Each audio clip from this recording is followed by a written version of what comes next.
La société La Tapie, je l'en connaissais de nom et de réputation.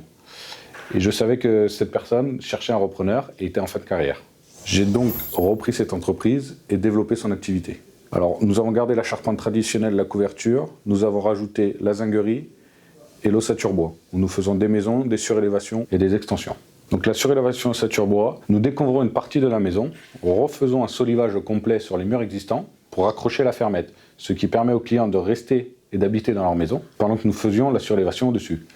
Une fois le plancher fait, nous arrivons avec les murs complètement préfabriqués, isolés, menuiserie montée, pré-câblés. Avec une journée de levage, nous refermons la maison pour ce qui est d'un terme d'assurance hors d'eau, hors d'air.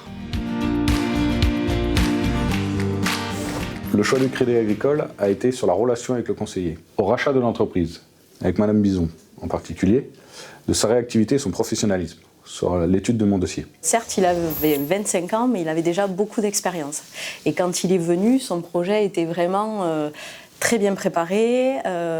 Tous les aspects importants mais que moi je regarde quand je reçois un créateur ou un repreneur d'entreprise avaient été abordés en détail, avaient été étudiés. Il avait des réponses à quasiment toutes mes questions.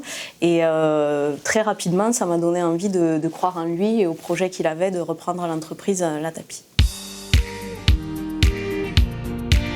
Je suis revenu voir le Crédit Agricole à peine un an après la reprise de l'entreprise pour le financement d'un véhicule exceptionnel, un véhicule sur mesure, un camion grue, qui faisait le double de l'investissement du départ du rachat de l'entreprise. Le Crédit Agricole nous a suivis directement pour cet investissement. Ce que j'avais senti lors des premiers rendez-vous, c'est-à-dire le professionnalisme, le sens du détail, voilà, cette envie de reprendre et de porter des projets différents, voilà, était bien là et il avait fait ses preuves. Donc ça m'a semblé logique de défendre son dossier. Mon directeur d'agence, bien évidemment, m'a suivi et le Crédit Agricole a dit oui et on a financé. J'ai toujours sous le coude un petit projet que je vais amener dans l'année. Et le dernier projet en date est la fabrication de notre nouvel atelier.